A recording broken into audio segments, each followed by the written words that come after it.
उपेंद्र तिवारी, नीरज शेखर, दोनों में बेहतर कौन? क्या पीछे वीरेंद्र मस्त जी का टिकट मिला था तो नीरज शेखर जी गए थे स्वागत में? उड़ी थी बीच में, वो सपा के दरवाजे पे दस्तक दी। ऐसे ये सब दिन उदास थे। बिल्कुल उदासी। देखिए, उदास का कारण ये नहीं, नीरज शेखर जी भी सपा से सांसद रहे हैं और बाद में भारतीय जनता पार्टी ज्वाइन किए हैं।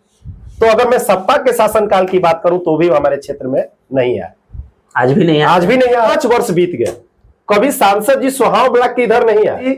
देखिए, आप लोग मीडिया के लोग हैं, आप लोग जिस तरीके से किसी चीज को बढ़ा चढ़ा के बात करते हैं, सॉफ्ट कॉर्नर खेल रहे हैं क्या? ऐसा अभी थोड़ी देर पहले आप बोले कि सोहाव ब्लॉक खंड के इधर वो आए नहीं। हाँ, उनसे नाराजगी है। बिल्कुल। फिर उनके पक्ष में थोड़ा सा पक्ष में नहीं।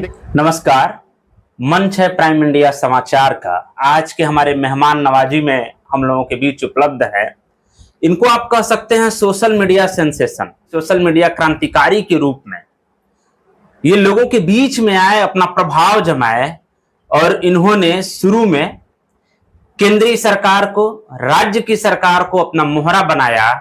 और अगर धीरे धीरे वर्तमान की इनकी परिस्थितियों को देखा जाए तो ये केंद्र के और राज्य की सरकार के इस समय चेहरा बन चुके हैं। स्क्रीन पर आपको दिख भी रहे होंगे, मनीष कुमार राय इनका नाम है और ये सोशल मीडिया एक्टिविस्ट के तौर पर जाने जाते हैं और हाल फिलहाल में ये भारतीय जनता पार्टी के मीडिया प्रभारी सह संयोजक हैं। तो आपका बहुत बहुत स्वागत है प्राइम इंडिया समाचार के मंच पर। आपका भी बहुत बहुत धन्यवाद और आपके सभी दर्शकों का भी आपके न्यूज चैनल के माध्यम से मेरा नमस्कार। इन पे मैं आरोप ही लगाता हूं शुरू में कि क्या आपकी यह सोची समझी चाल थी कि मैं पहले से वर्तमान में जो सरकार है मैं इसके विरोध में लिखूंगा, विरोध में बोलूंगा, लोगों की आवाज बनूंगा और उसके बाद ही मैं सत्ता के पक्ष का मैं एक चेहरा बन के एक सम्मानित पद लेकर मैं चुपचाप बैठ जाऊंगा? ऐसा कुछ नहीं है। शुरू में मेरा राजनीति से कोई लेना देना नहीं था। मैं एक समाज सेवी के तौर पे अपनी शुरुआत अपने ग्रामीण इलाके से किया और मुझे ऐसा लगा कि गांव के लोगों का मदद करने के लिए एक ऐसा प्लेटफॉर्म को चुनना होगा जहां पे सबकी मदद की जा सके। और वो प्लेटफॉर्म है राजनीति के साथ साथ समाज सेवा और समाज सेवा के साथ साथ राजनीति, दोनों का एक अच्छा कॉम्बिनेशन था। तो मैंने शुरू में किसी भी पार्टी से न जुड़ के समाज सेवी के तौर पे इस रास्ते को अपनाया और अच्छा खासा उसमें मुझे बहुत सहयोग मिला। लोगों ने मेरा बहुत भरपूर सहयोग किया जिसमें अब सहयोग के साथ साथ कुछ लोगों का काम रुकने लगा, जिसमें मुझे राजनीति की तरफ जाना पड़ा। और मैं देखा कि सत्ता पक्ष हाल फिलहाल और वो 2017 के बाद जब से योगी जी की सरकार आई उत्तर प्रदेश में, तब से लोगों का काम जिस तरीके से होने लगा, हमें लगा कि अगर हम इस पार्टी से जुड़ते हैं और इस पार्टी के साथ जुड़कर लोगों का भला करते हैं तो हमारा दोनों प्लेटफॉर्म पे अच्छा काम होगा। तो समाज सेवी के तौर पे हमने इस पार्टी को चुनने का मन बनाया और उस पार्टी में हम जुड़े। बाकी ऐसा कुछ नहीं था, मेरे ऊपर कोई दबाव नहीं था। एक 14 सितंबर 2021 को आपके द्वारा प्राथमिक स्वास्थ्य केंद्र को लेकर एक शिकायत किया गया। उस समय आप संभवतः भारतीय जनता पार्टी से जुड़ चुके थे, मीडिया सह संयोजक थे और उसका निस्तारण इस समय होता है 2024 में अक्टूबर में, वो भी किसी फर्जी तरीके से। लगातार आपके द्वारा पत्राचार किया गया, एक्टिव रहा गया। तो मेरा सवाल साधारण सा ये है कि जब एक आप भारतीय जनता पार्टी के एक सम्मानित पद पर होकर जब आपको एक सामान्य समझौता के निस्तारण में 3 साल लग जाते हैं तो आम जनता को आप कहां पर पाते हैं? देखिए, ये तो हमारी सरकार जो है सबको पता है, सबका साथ सबका विकास का नारा लेकर हमारी जो सरकार चल रही है, लगभग सभी योजनाओं का लाभ सभी पात्र व्यक्तियों तक पहुंचे, ये हमारी सरकार की मंशा है। अब चूंकि रही बात फर्जी निस्तारण की और क्षेत्र में मतलब ग्राउंड लेवल पर सरकार की क्या योजना पहुंचती है, वो हमारा देखना जिम्मेदारी है। हमने 2021 में उस टाइम कोरोना का सेकेंड फेज में हम लोग देखे थे, हमारे गांव में जो नया प्राथमिक स्वास्थ्य केंद्र कोटवा नारायणपुर, ये अस्पताल मुझे पूरा वो दिन याद है कि वहां के जो हमारे डॉक्टर साहब थे उनको कहीं दूसरे जगह वो बुला लिया गया था कोरोना के पीरियड में कि वो वहां पे संबंधित कर दिए गए थे कि अस्पताल में कोई जरूरत नहीं, आप आइए यहाँ पे काम करिए। तो वो हमारा अस्पताल छोड़कर चले गए। लेकिन जब हमने देखा कि हमारे गांव के लोग परेशान हैं, उस टाइम कोरोना का इंजेक्शन भी आ गया था, अस्पताल में ताला बंद था, तो हमने माननीय उपेंद्र तिवारी जी के नाम पे एक सोशल मीडिया पे एक लेटर लिखा था कि हमारे कोटवा नारायणपुर में एक नया प्राथमिक स्वास्थ्य केंद्र है और उसकी हालत ये है, यहाँ पे अस्पताल खुलाया जाए, डॉक्टर की नियुक्ति की जाए और यहाँ पे व्यवस्था दिया जाए। चूंकि माननीय मंत्री जी ने तत्काल संज्ञान लिया उस पर और उसके अगले दिन अस्पताल खुला। 2-3 दिन में डॉक्टर साहब फिर वापस आ गए और वहां पे कोरोना का इंजेक्शन लगना चालू हुआ और उसका लाभ कोटवा नारायणपुर के साथ साथ तमाम जो हमारे आसपास के क्षेत्र के लोग हैं सबने लिया और भरपूर जितना हमारा सहयोग बना एक समाज सेवी के तौर पर, हालांकि मैं राजनीति में था उस टाइम, लेकिन समाज सेवी के तौर पर हमारा जितना सहयोग बना हमने अपने ग्रामीणों का किया। अब रही बात फर्जी रिपोर्ट की, देखिए सरकार जो कार्य करती है उस कार्य का 50% भी अगर सही तरीके से ग्रामीण इलाके में अगर लाभ मिलता है तो सरकार दोषी नहीं है। लेकिन क्या होता है, कागजों में खेल है, कागजों में कुछ और है और ग्राउंड पे कुछ और है। उसी चीज को हमने पकड़ने का कोशिश किया और हमने पकड़ा है। कोटवा नारायणपुर नया प्राथमिक स्वास्थ्य केंद्र की यह हालत है कि जर्जर भवन है, बरसात के दिनों में घुटने भर पानी लगता है, वहां पे डॉक्टर साहब आते हैं लेकिन कितने लोग नियुक्त हैं और कितने लोग कार्य करते हैं इसकी आज तक हमें कोई सूचना नहीं मिली। बहुत बार हमने प्रयास किया और हर बार वही, ये मुख्य चिकित्सा अधिकारी से संबंधित नहीं है, ये इससे संबंधित नहीं है, तमाम तरह के फर्जी रिपोर्ट लगे। लेकिन मेरी प्रयास लगातार 2021 से 2024 तक चलता रहा और हम उसमें बहुत हद तक सफल हुए हैं। अभी अस्पताल में आप जाके देखिए, मेरे शिकायत के बाद वहां पे कुछ मरीजों को बैठने के लिए कुर्सियां रखी गई हैं, 2-2 कूलर आ चुके हैं, लेकिन मैं पीने के लिए पानी की व्यवस्था कर दी गई है। लेकिन अभी भी मैं संतुष्ट नहीं हूं क्योंकि उस अस्पताल की ये हालत है कि नियर अबाउट 10 सरायकोटा, सिकंदरपुर और नारायणपुर, ये तीनों ग्राम सभा को मिला के जितनी पॉपुलेशन है उसके आधार पर उस अस्पताल में एक भी व्यवस्था सही नहीं है।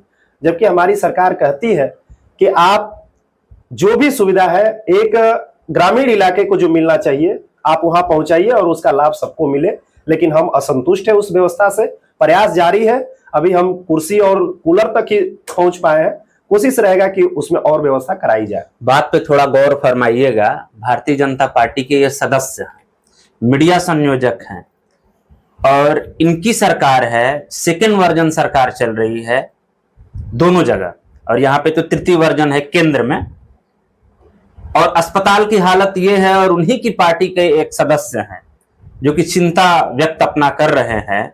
तो आप समझ सकते हैं कि आम जनता को कितनी सुविधाएं हैं। खैर ये उस पर थोड़ा सा परत चढ़ाने का प्रयास कर रहे हैं। तो आपने एक अपने बयान में एक नाम लिया, उपेंद्र तिवारी को आपने एक शिकायत किया। आपके ट्वीट को, फेसबुक को, सारे पोस्ट को अगर खंगाला जाए विगत दिनों का तो आपके अधिकतर उपेंद्र तिवारी के बारे में जान लीजिए कि उत्तर प्रदेश के बलिया जिले के फेफना विधानसभा से विधायक भी रहे, मंत्री भी रहे हैं, वर्तमान में एक समाज सेवी के रूप में सेवा दे रहे हैं और उन्हीं के विधानसभा में ये पार्टी और मीडिया प्रभारी भी हैं फेफना विधानसभा से। तो आपने नाम लिया और वो पोस्ट को जब खंगाला जाता है तो शुरू में आपके जितने बयान हैं उपेंद्र विरोधी हैं और बाद में धीरे धीरे उसमें कहीं ना कहीं आपका थोड़ा सा झुकाव उपेंद्र तिवारी की तरफ दिखता है। तो क्या आपको झुकाव के लिए मीडिया सह संयोजक प्रभारी का पद दे दिया गया या कारण कुछ और है? नहीं, ऐसा कुछ नहीं है। मैंने पहले ही बोला कि हमने एक समाज सेवी के तौर पे शुरुआत की है। हमने पहले अपने समाज सेवा को चुना, उसके बाद हमने राजनीति में जाने का फैसला लिया, क्योंकि अगर किसी भी व्यक्ति का ग्राउंड लेवल पर सहयोग करना है, मदद करना है, तो आपको किसी न किसी पार्टी, किसी न किसी नेता से जुड़ना पड़ेगा और हमने जुड़ने का प्रयास भी किया। लेकिन मुझे ऐसा कुछ लगा नहीं कि कौन से पार्टी में कौन से नेता के साथ रह के लोगों का मदद किया जा सकता है। हालांकि मैंने सरकार को चुना, भाजपा सरकार को चुना, क्योंकि मुझे लगा कि यही एक पार्टी है जो सभी कार्यों में और सभी पात्र व्यक्तियों तक इसकी योजना पहुंच सकती है। मैं छोटी सी बात बताऊं, श्री उपेंद्र तिवारी जी के साथ जुड़ने का एक छोटा सा कारण था और वो कारण सबके सामने है, हमारे गांव के लोग जानते होंगे। कोटवा बाजार में एक 400 केवी की ट्रांसफार्मर है वो ट्रांसफार्मर से लेके हम लोग का जो मोड़ है कनवान रोड, वहां तक विगत वर्षों में तार टूट टूट के गिरता था। तो ऐसे ही मैं भी भाजपा से चूंकि जुड़ने का मन था और मैं भाजपा के उसके जो सिद्धांत है, उसके जो सोच है, उससे मैं प्रभावित था। तो मुझे लगा कि ठीक है, हमको भी ये जुड़ना चाहिए। हालांकि मैंने तो कभी कोई दल चुना ही नहीं, ना सपा का था ना भाजपा में था। हाँ, किसी के साथ रहता था तो कोई भी लोग बोलते थे कि सपा का है, कोई कुछ बोलता था, लेकिन मैं आधिकारिक तौर पे किसी के साथ नहीं था। तो वहां पे मैं देखा कि 400 केवी की जो ट्रांसफार्मर लगे, आए दिन तार टूट के गिरता था और उससे बिजली नारायणपुर की प्रभावित होती थी। तो मैंने ये शर्त रखा था पार्टी के सामने, नेताजी के सामने ये शर्त रखा कि आप जब मेरा ये सहयोग करेंगे तो मैं आपके साथ जुड़ने के लिए तैयार हूं। और आप विश्वास करिए, जब लोग किसी के नजदीक जाते हैं तब उसकी अच्छाई और बुराई दोनों को ही पता लगाया जा सकता है। हमने उनके नजदीक जाके देखा और मैंने महसूस किया, मैंने उनसे ये बात रखी और तुरंत मुझे तार मिला। उसके मेरे पास उस समय के फोटोग्राफ्स और जिन लोगों ने मदद करके उस तार को लगाया वो सारे लोग गांव के ही है, सबको पता है। तो तिवारी जी हमको तार दिए और हमने लगा कि मेरे भाई मेरे कहने पर उन्होंने इतना मदद किया है। हालांकि उस टाइम भी ये चर्चा चल रहा था बिजली का कि पूरे कोटवा नारायणपुर का बिजली का तार चेंज होगा, लेकिन हमने बोला कि तत्काल इसको कराया जाए, तब हम आपके साथ जुड़ने के लिए तैयार हैं। उस टाइम हमने जुड़ा और अच्छे से जुड़ने का प्रयास किया और मेरे कार्यों से प्रभावित होकर, चाहे जो भी मेरा जो समाज का काम है उसको देख के उन्होंने पार्टी में मुझे ऑफर दिया और मैंने उसको एक्सेप्ट किया। आपने जर्जर बिजली व्यवस्था और तार की व्यवस्था के ऊपर ये बात की और इसी शर्त पे आप पार्टी से जुड़े भी। तो उसमें एक एडीबी योजना आती है आपके गांव में, जो तारों के और बिजली व्यवस्था से जुड़कर जो काम हो रहा है या हुआ है। एडीबी योजना के अंतर्गत एबीसी कंडक्टर लगाने की बात थी। इसमें कहीं आपको घपलाबाजी नहीं दिखती है? देखिए, ये 2021 का मेरा एक पत्र है, वो मैंने फेसबुक पे भी डाला है, शायद आप भी देखे होंगे, सब लोग भी देखे हैं। मैं सोशल मीडिया पे सारा चीज फेसबुक के माध्यम से, ट्विटर के माध्यम से, या जो सोशल मीडिया का प्लेटफॉर्म है, क्योंकि आज के डेट में सोशल मीडिया प्लेटफॉर्म ऐसा है जहां से हर समस्या का समाधान 100 में 99% सुनिश्चित कर दिया गया है। क्योंकि सरकार इतनी इस चीज को वॉच कर रही है कि अब वो जमाना गया जहां पे लोग किसी चीज को वो करते थे कि नहीं ये आपका काम यहाँ पहुंच गया, वहां पहुंच गया। नहीं, अभी सोशल मीडिया में सारे विभागों के लोग बैठे हैं, सब लोग वॉच करते हैं। हमने वो लेटर डाला था, 2021 का ये मामला है, जिस टाइम ये जर्जर तार की व्यवस्था थी। एनसीसी कंपनी को टेंडर मिला था और उसमें एडीबी योजना के अंतर्गत एबीसी कंडक्टर के थ्रू काम कराना था। लेकिन जो एनसीसी कंपनी आई थी उसके पास उस तरीके का तार अवेलेबल नहीं था।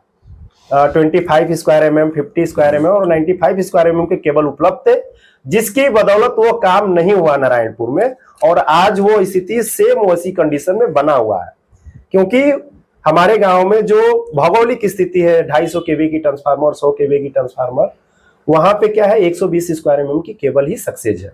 चूंकि हमने फिर से दोबारा प्रयास किया है, लगातार 3 साल से प्रयास में है। हमने फिर अभी 2 महीना पहले अगस्त महीने में 1 या 2 तारीख को हमने एक लेटर लिखा माननीय AK शर्मा जी को, उनके कार्यालय को भेजा। वहां से मेरे लेटर पे उन्होंने प्रस्ताव बना के उसको अपना कार्यालय से पत्रांक संख्या डाल के उसको MD वाराणसी को प्रेषित किया गया है। और इतना विभाग के ऊपर प्रेशर बनाया गया है कि उसी 2021 के हमारे लेटर को पकड़ करके बिजनेस प्लान के अंतर्गत काम को स्टार्ट कर दिया गया है। क्योंकि पूरी नारायणपुर की जो व्यवस्था है जर्जर तार को बदलने की, उसमें कुछ समय लगेगा, वो भी चल रहा है। लेकिन उसके बाद जो दूसरे ट्रांसफार्मर पे काम लगेगा वो एडीबी योजना के अंतर्गत RDSS योजना में, अब एडीबी को तो छोड़ दीजिए, अब RDSS की योजना के अंतर्गत और जर्जर तार को बदलने का कार्य किया जाए। एक बात हजम नहीं होती है कि आप नारायणपुर गांव से जुड़े हैं, वहीं के निवासी हैं, और नारायणपुर, कोटवा और ये सराय कोटा और जो भी अगल बगल की लगभग जोड़ जाड़ दिया जाए तो यहाँ की कुल आबादी लगभग 60,000 पाई जाएगी।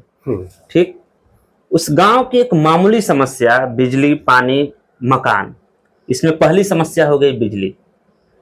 इसको दूर कराने के लिए आप जैसे इंसान को अगर 3 साल लगते हैं, आप ही की बात से सवाल निकल रहे हैं, तो आप कहते हैं कि सबका साथ सबका विकास के नारे के साथ चलने वाली ये पार्टी अगर आम जन की इस समस्या को दूर करने में इतना साल लगाती है तो फिर किस काम का सबका साथ सबका विकास। देखिए, पार्टी लेवल में जो भी व्यवस्थाएं हैं, ऐसा नहीं है कि कोई जादू की छड़ी है किसी भी काम को तुरंत खत्म कर दिया जाएगा, क्योंकि जो इससे पहले की जो सरकारें थी, इतना मतलब हर योजना को इतना पेचीदा बना दिया गया था, हर समस्याओं को इतना उलझा दिया गया है कि उसको सही करने में समय तो लगेगा। अब रही बात हमारी ही पार्टी में 3 साल क्यों लग रहे हैं, उसका एक बहुत बड़ा कारण है, और वो कारण भी स्पष्ट है। आप हाल फिलहाल के चुनाव में आपने देखा है, 2014 में जब मोदी जी आए थे केंद्र सरकार में, उस टाइम की जो लोकप्रियता और जो लोगों में उत्साह था, वो धीरे धीरे कम होने का कारण जो लोकल जो विभाग में जो कार्यरत अधिकारी हैं, वो कहीं ना कहीं सरकार के सिस्टम के खिलाफ काम करते हैं। मुझे ऐसा लग रहा है, ऐसा प्रतीत हो रहा है। आप किसी भी विभाग का बात कर लीजिए, पीडब्ल्यूडी में तो तमाम मेरे पास लेटर मौजूद है, मैं हर विभागों को टच करके देखा हूं। मामले को जितना घुमाने और जितना लेट करने का जो प्रक्रिया बना दिया गया इस सरकार में, और उसका एकमात्र कारण है जोगी जी की सरकार में शुद्ध रूप से जनता के हितों में काम करना। ये कहीं ना कहीं विभागीय कर्मचारियों को रास नहीं आ रहा है, क्योंकि आप देखिए, जब जोगी जी बोलते हैं कि नहीं ये चीज मतलब जनता के उसमें हित में होना चाहिए, तो उसका विरोध पहले वही लोग करते हैं। अब 1-2 एग्जाम्पल मेरे पास है। अभी हम लोग के गांव में एक बाबा मुक्तिनाथ मार्ग का एक प्रकरण है, रोड है। वो रोड में ये स्थिति है कि आप जाइए देखिए, 2-2 प्राइवेट विद्यालय, 2-2 सरकारी विद्यालय, और हम लोग का गांव का जो एक भव्य और सुंदर बाबा मुक्तिनाथ का मंदिर है उस रोड पे स्थित है। और ये स्थिति ये है कि वहां पे रोड में घुटने घुटने भर का खड्डा हो गया है, और उसको भरने के लिए, उसको बनाने के लिए अपने ही सरकार में 3 साल लग गए। कारण ये नहीं कि हमारी सरकार में काम नहीं हो रहा, कारण ये है कि विभाग के जो अधिकारी हैं, जो लापरवाह है, जो भ्रष्टाचार में लिप्त है, वो सरकार को बदनाम करने की एक साजिश है। और उस साजिश में हमारी सरकार कहीं ना कहीं धीरे धीरे अब उभर रही है। आप हाल फिलहाल के चुनाव में आपने देखा है, हम लोग लोकसभा के बहुत से सीट गवा दिए। उसका कारण ये नहीं था कि सरकार खराब है, उसका कारण है कि जो विभागीय अधिकारी है उनसे जनता परेशान है, और जनता विभाग को न समझ के सरकार के ऊपर अपना गुस्सा निकाला है। लेकिन अभी बहुत कुछ सही हुआ है। आपने 2 नाम लिया, पीडब्ल्यूडी और सड़क। आपके हर मुद्दों में आप जिस क्षेत्रीय इलाके में रहते हैं उधर के ही मामले को उजागर करते हैं। हालांकि आप फेफना विधानसभा के मीडिया प्रभारी हैं, तो आप कभी इससे दूर जाने का प्रयास नहीं करते हैं कि और भी जगहों का समस्या उठाया जाए? देखिए, मैं तो सोशल मीडिया प्रभारी हूँ। मेरा अपना पार्टी का प्रचार प्रसार करना, लोगों का मदद करना मेरा काम है। और आप सही बोल रहे हैं कि मुझे और जगहों को देखना है, लेकिन चूंकि मैं उस मुद्दे पे ही बात करूंगा जिस मुद्दे की मुझे पूर्ण रूप से जानकारी है। अभी मैं अपने गांव का मुद्दा इसलिए उठाता हूं कि मैं अपने गांव से जुड़ा हुआ व्यक्ति हूं, और मुझे गांव का हर धरातल पे काम, सरकार की योजना पहुंच रही है कि नहीं पहुंच रही है, वो मुझे पता है। क्योंकि हमारी पार्टी के जितने भी सक्रिय सदस्य हैं या जितने भी नेता हैं, वो हर क्षेत्र में अपना अपना काम करते हैं। तो मैं अगर दूसरे गांव में जाके ये बात को कहता हूं, तो एक तो हमारी पार्टी का जो और जो लोग हैं, जो सदस्य हैं, वो अपने क्षेत्र के अपने काम करते हैं, हम अपने क्षेत्र का करते हैं। लेकिन मैं हर मुद्दे को अपने प्लेटफॉर्म से उठाता हूं, इसका मेरे पास भी कोई प्रमाण है। मैंने हर मुद्दे को, वो सहाव ब्लॉक हो, चाहे फेफना हो, चाहे चितबड़ा गांव हो, चाहे नारायणपुर हो, चूंकि हमारा देखिए, हमारे पिछड़ने का कारण जो है वो हम लोग बॉर्डर के अंतिम गांव है, और हम लोग के यहाँ सरकार की योजना उसी तरीके से पहुंचती है जो भी कभी कांग्रेस के सरकार में दिल्ली से चलने वाला 1 रुपया और 5 पैसे में तब्दील हो जाता था। वही हमारे गांव का हाल है। इसलिए हम अपने गांव की ही ज्यादा समस्याओं को एक प्लेटफॉर्म पर उठाते हैं। अपनी ही सरकार के खिलाफ आप ऐसे बोल रहे हैं, कभी समस्या नहीं होती है नहीं। कि आपका ये पद है, जा सकता है? देखिए, हमें पद की लालच नहीं, और हम पद के लिए भी जुड़े नहीं थे। हमने सीधा सा पहले ही अपने शब्द में पहले ही बोला कि हम एक समाज सेवी के तौर पे हैं। हमारा लोगों का काम कराना और सरकार की योजनाओं को पूर्ण रूप से धरातल पर लाकर उन व्यक्तियों तक पहुंचाना जो कभी सपने में नहीं सोचे थे कि हमको घर मिलेगा, हमको कभी 5 लाख का बीमा मिलेगा, हमको उज्ज्वला योजना के उज्ज्वला योजना के तहत हमको सिलेंडर मिलेगा, या शौचालय का योजना के अंतर्गत हमको शौचालय का लाभ मिलेगा। ऐसा कभी इस योजनाओं के बारे में न किसी को जानकारी था और ना ही उनको लाभ मिलना था। तो हमारा एक ही सोच है कि सरकार कोई भी रहे, नेता कोई भी रहे, पार्टी कोई भी रहे, अगर हमारा नीति और नियति, चूंकि हमारी पार्टी की तो स्पष्ट है कि नीति भी सही है और नियति भी सही है, हम उसी सिद्धांत को मान के जो हमारे पार्टी में भी जो गलत है उसका हम विरोध करते हैं, क्योंकि हमारा विरोध करना और सपोर्ट करना ये कहीं पार्टी से जुड़ा हुआ चीज नहीं है, ये जनता से जुड़ा हुआ मुद्दा है। जो सही होगा वो सही होगा, जो गलत होगा वो गलत होगा। बात हो रही है ग्रामीण स्तर की, तो ये पूरा इलाका गंगा का तटीय स्थल है और आपकी ही सरकार की एक बहुत ही प्रभावी योजना है, पूरा जोर शोर से उसका प्रचार प्रसार किया गया, नमामि गंगे, जो पूर्ण रूप से मीडिया के चश्मे से वो योजना फ्लॉप दिखती है। आज भी नालों का पानी और गंदा जो पानी है वो गंगा नदी में धारा प्रवाह बह रही है, उस पर आपकी सरकार की मन स्थिति कहाँ दिख रही है? करोड़ों अरबों रुपए इस योजना में बह गए थे। देखिए, बहुत से चीज ऐसे होते हैं जो आप जब नजदीक जाएंगे, किसी भी विभाग के पास पहुंचेंगे, किसी अधिकारी के पास जाएंगे, तो आपको उसकी यथा स्थिति जो विभागीय जो समस्या है या जो आप जो देख रहे नमामि गंगे योजना के अंतर्गत जो काम हुए हैं, ऐसा नहीं है कि पूरी तरह फ्लॉप है और फ्लॉप है, ऐसा भी नहीं है। हाँ, जरूर थोड़ा सा ढीला काम हुआ है, थोड़ा सा उसमें लापरवाही बरती गई है और बहुत से ऐसे नाले हैं, बहुत से ऐसे चीजें हैं जो बंद कराई गई हैं और आज जो गंगा जी की स्थिति है वो पहले की अपेक्षा कई गुना बेहतर है। रही बात, कहीं मजबूरी है और कहीं वहां सरकार की नजरें नहीं जाती है। अभी हाल फिलहाल में हमारे कोटवा नारायणपुर गंगा घाट है, चूंकि मुझे लगता है, मैं आपके मीडिया के माध्यम से पूरी क्षेत्र की जनता को बताना चाहूंगा कि बनारस के बाद, चूंकि मोदी जी का वो अपना खुद का संसदीय क्षेत्र है, वाराणसी के बाद अगर ऐसा घाट है तो कोटवा नारायणपुर में ही है। और वहां पे जाके देखिए, पूर्व की सरकारों में, सपा की सरकार में, वहां पे विधिवत एक पक्की नाली का निर्माण करा के गंदा पानी गिराया जा रहा था, उसको हमने रुकवाने के लिए बहुत प्रयास किया, उस सरकार में भी प्रयास किया जब बना था, लेकिन मुझे उसमें थोड़ा सा भी सफलता हासिल नहीं हुआ। तब मैं कई बार अपनी भी सरकार में कोशिश किया, लेकिन जन सुनवाई एक माननीय मुख्यमंत्री जी का चलता है, उसमें तो मैं देखता हूं बहुत से ऐसे उसमें भी विभाग है, जैसे आप खाद्य रसद विभाग में जाएंगे, वहां पे सही काम होता है। मतलब उसमें जो 34-35 जो विभागे हैं, उसमें भी कुछ विभाग हैं जहां पे सही काम होता है, लेकिन कुछ विभागों के ऐसे अधिकारी हैं, और वो अधिकारी कौन है मैं आपके मीडिया के माध्यम से बताना चाहूंगा। वो वही लोग हैं जो सपा के शासनकाल में, सपा के सरकार में, भाजपा की सरकार में जो भर्ती हुए और उनको लगता है कि हम घर बैठे नौकरी कर रहे थे, अब ये जोगी जी आके हमको परेशान कर रहे हैं, तो उनको ये सरकार अच्छी नहीं लग रही है। वैसे लोग सरकार के खिलाफ काम कर रहे हैं, सरकार के अंदर विभाग में कार्यरत होकर और जनता को परेशान करने का मनसा बना चुके हैं, वही लोग हैं। तो मैंने कई बार ऐसा प्रयास किया, सफलता नहीं मिला। तब जाके मैंने नमामि गंगे योजना के जो आधिकारिक जो पोर्टल है, उसमें हमने एक एप्लीकेशन डाला। उस एप्लीकेशन पे अधिकारी संज्ञान लिए और वहां मौके पर जाके उसका सर्वे किए, वहां पे जाके देखे।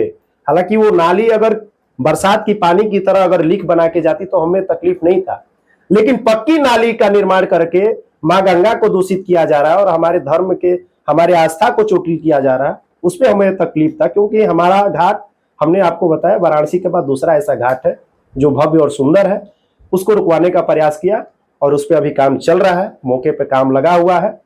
वो हमारे प्रधान जी जो सरायकोटा, जो बगल के ग्राम प्रधान है, उनके माध्यम से वो काम चल रहा है, क्योंकि वो उनके एरिया में है, तो उनके माध्यम से वो काम चल रहा है। उत्तर प्रदेश का सबसे अपेक्षित जिला बलिया, और बलिया जिला का सबसे अपेक्षित ब्लॉक हो गया सोहाव, और आप हैं उस सोहाव के मीडिया प्रभारी, फिर भी यह इतना पिछड़ा हुआ इलाका कैसे हो जा रहा है? देखिए, हम लोग पहले सुनते थे कि इससे पहले की सरकार में कि पूरे भारत में उत्तर प्रदेश पिछड़ा राज्य है, हमने सुना था, आपने भी सुना होगा और लोग जानते हैं। ये मीडिया के माध्यम से या सोशल मीडिया, सोशल प्लेटफॉर्म तो उतना नहीं था, लेकिन न्यूज चैनलों में हम लोग सुनते थे जब कोई ऐसा बात आता था। लेकिन जब से जोगी जी आए 2017 में, तब से आज देखिए उत्तर प्रदेश कहां से कहां पहुंचा है। तो होता क्या है, जब कोई एक अच्छा व्यक्ति किसी अच्छे पद पर जाता है, एक ये भी राजनीति भी एक उत्साह का चीज है। अगर आपके अंदर कुछ उत्साह है, कुछ नया करने की एक चाहत है, तो कुछ अच्छे काम निकलेंगे। तभी क्या है, उत्तर प्रदेश की सत्ता में एक महंत, एक साधु और एक ऐसे व्यक्ति का वो सत्ता पे आसीन हुए जिनके अंदर खुद की एक ये ललक है कि हमारा प्रदेश भारतवर्ष में सबसे आगे जाए। और बहुत हद तक, मतलब आज के डेट में 99% कहा जाए तो उत्तर प्रदेश आज पूरे भारत क्या पूरे विश्व में चर्चा का विषय है। चर्चा का विषय तो है, इस समय अपराध की संख्या बढ़ी है। नहीं, उस पर भी चर्चा करेंगे, लेकिन आपने जो बोला है कि बलिया जिला पिछड़ा है, उस पर भी हम बता दें। यहाँ पे आज योगी जी और मोदी जी की सरकार में बलिया की जितनी चर्चा हो रही है और जितनी समस्याओं को दिखाया जा रहा है, इससे पूर्व की सरकारों में और पूर्व के मंत्रियों ने क्या किया, इस पर किसी ने चर्चा नहीं किया।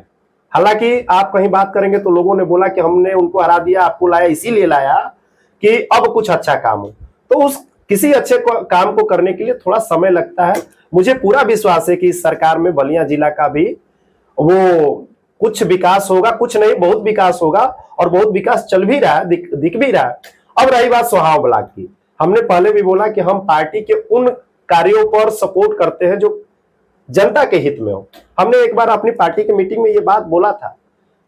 माननीय वीरेंद्र मस्त जी हमारे सांसद थे, और मुझे तकलीफ है इस बात का, मैं एकदम मीडिया के माध्यम से कह दूं कि 5 वर्ष बीत गए, कभी सांसद जी सोहाव ब्लॉक के इधर नहीं आए। आप आते हैं डाक बंगला पे, वही मछली का क्या बीज डालने के लिए, बच्चा डालने के लिए, वो अलग मैटर है, लेकिन कभी जनता से जुड़ी समस्याओं का निराकरण करने के लिए आपने कभी क्षेत्र में दौरा नहीं किया। वही हाल हमारे पूर्व के सांसद जी थे, और अभी जो स्थिति है वर्तमान में वही हाल है। तो क्या होता है कि सोहाव ब्लॉक के इधर जितने भी गांव है वो हमारी सरकार की योजनाओं से उपेक्षित है, इसमें कोई संशय भी नहीं।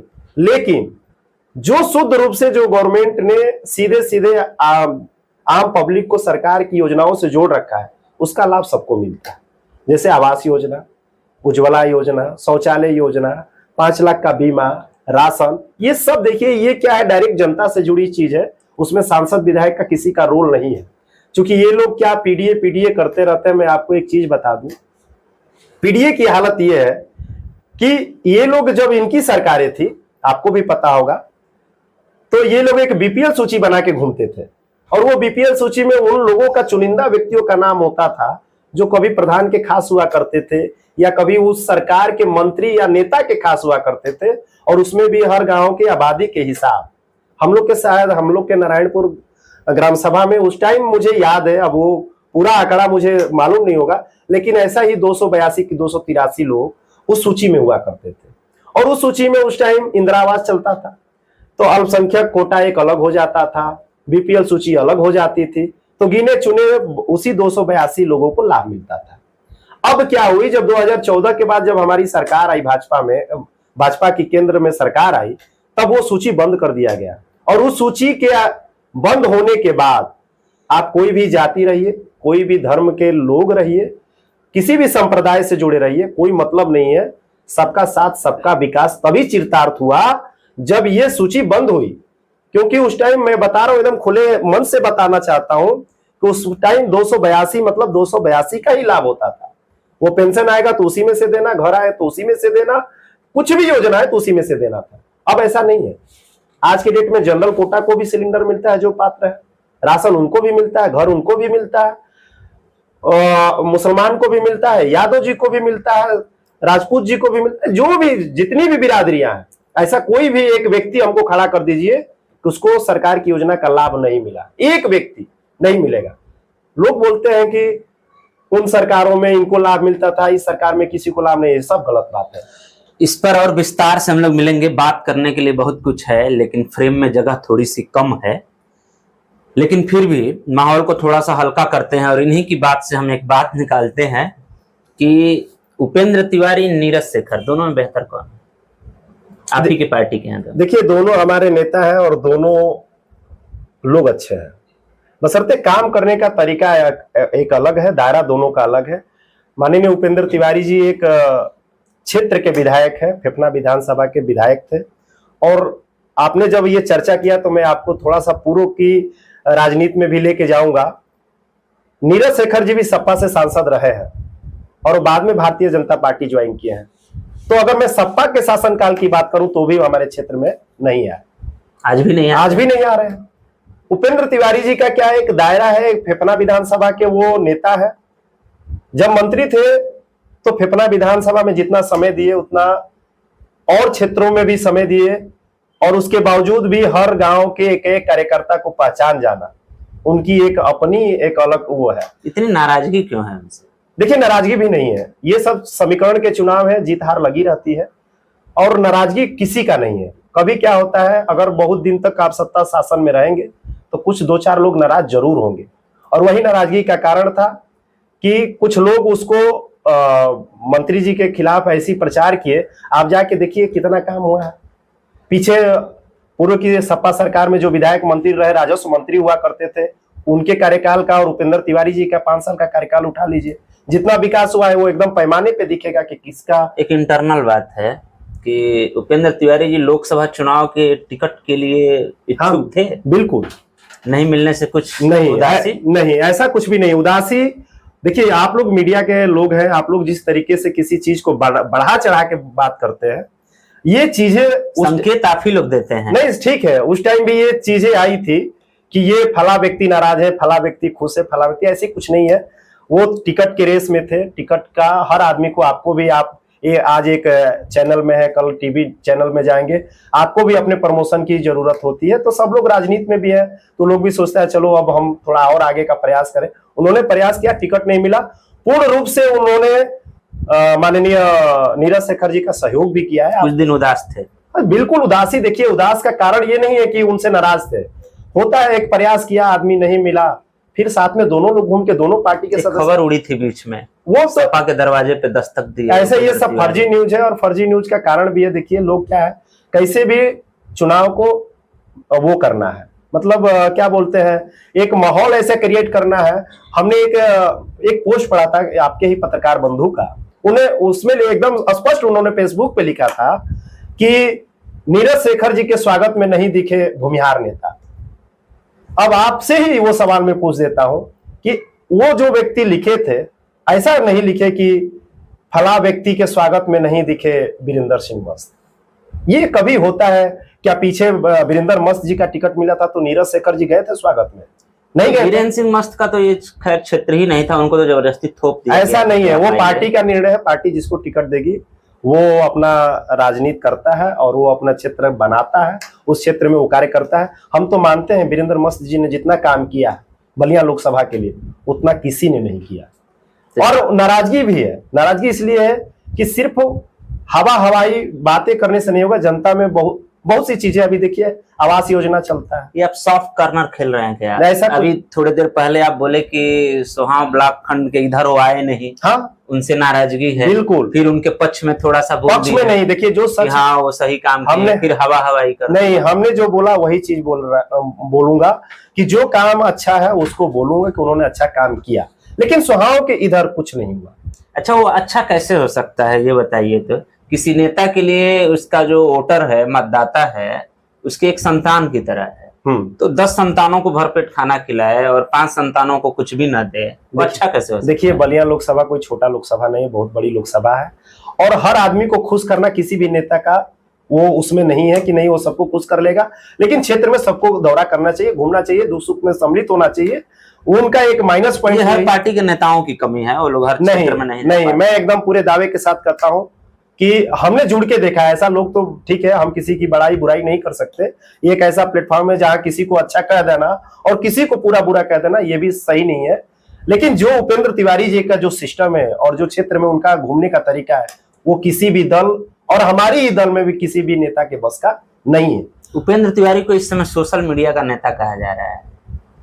ये लोग फेसबुक ट्विटर पे ही दिख रहे हैं। उतना मीडिया जब भी उनसे बात करना चाहती है थोड़ा सा दरकिनार होना चाहते हैं। ऐसा कुछ नहीं है। अगर अभी देखिए सदस्यता अभियान का हम लोग का चल रहा है, अभी जिस तरीके से लोग मेहनत कर रहे हैं, चाहे क्षेत्र में जा रहे हैं, मीटिंग कर रहे हैं, सदस्य बना रहे हैं, लोगों को सरकार की योजनाओं को बता के सदस्य बना रहे हैं। हालांकि देखिए यहाँ सब जोगी और मोदी जी के दीवाने हैं, सब लोग इस पार्टी से खुश हैं और नाराज भी कुछ जो लोग हैं वो पार्टी से नाराज नहीं है, व्यक्तिगत तौर पे किसी गंवाई राजनीति में कोई ना कोई किसी से नाराज होगा। उसकी खामियाजा पार्टी को भुगतना पड़ता है। लेकिन उन चीजों को मैनेज करना हमारे शीर्ष नेतृत्व, हमारे शीर्ष नेता को करना चाहिए। जो हो रहा है, और पहले थोड़ा सा इसका सजा मिला है लोकसभा के चुनाव में, अब सब कुछ प्लेटफॉर्म पे सही चल रहा है। इसी प्रकार आज के लिए इतना ही है। इसी प्रकार से प्राइम इंडिया समाचार के मंच पर क्षेत्रीय लोगों का आगमन होता रहेगा और आप मुखातिब होते रहेंगे। अपना सहयोग देते रहिए। धन्यवाद।